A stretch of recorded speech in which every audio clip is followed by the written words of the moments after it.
எழுப்பாட்டுவாரு.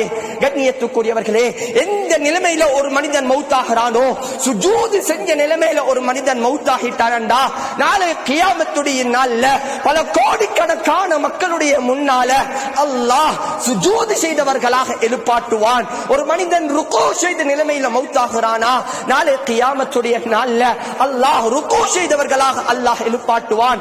ஒரு அடியான் குர்ஆன் ஓதிய நிலைமையில ஒரு மனிதன் மௌத்தாகிறானா, அல்லாஹ் நாளை கியாமத்துடைய நாள்ல குர்ஆனை ஓதிக் கொண்டிருக்கக்கூடிய நிலைமையில எழுப்பாட்டுவான்.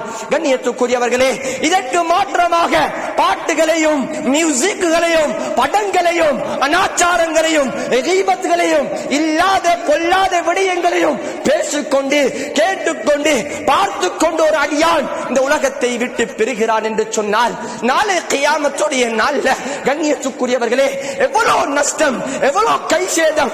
அந்த கியாமத்துடைய நாள்ல எல்லா மக்களுடைய முன்னாலையும் நாளை கியாமத்துடைய நாள்ல இந்த நிலைமையில தானே எழுப்பாட்டப்படுவோம் என்பதை கண்ணியத்துக்குரியவர்களே எத்தனை பேர் சிந்தித்து பார்த்தோம்? கண்ணியத்துக்குரிய அல்லாஹ்வுடைய நல்லடியார்களே, ஹஜ்ரத் ஆமீர் ரலியல்லாஹு தஆலா அன்ஹு அவங்க சுப்ஹானல்லாஹ் சுப்ஹானல்லாஹ்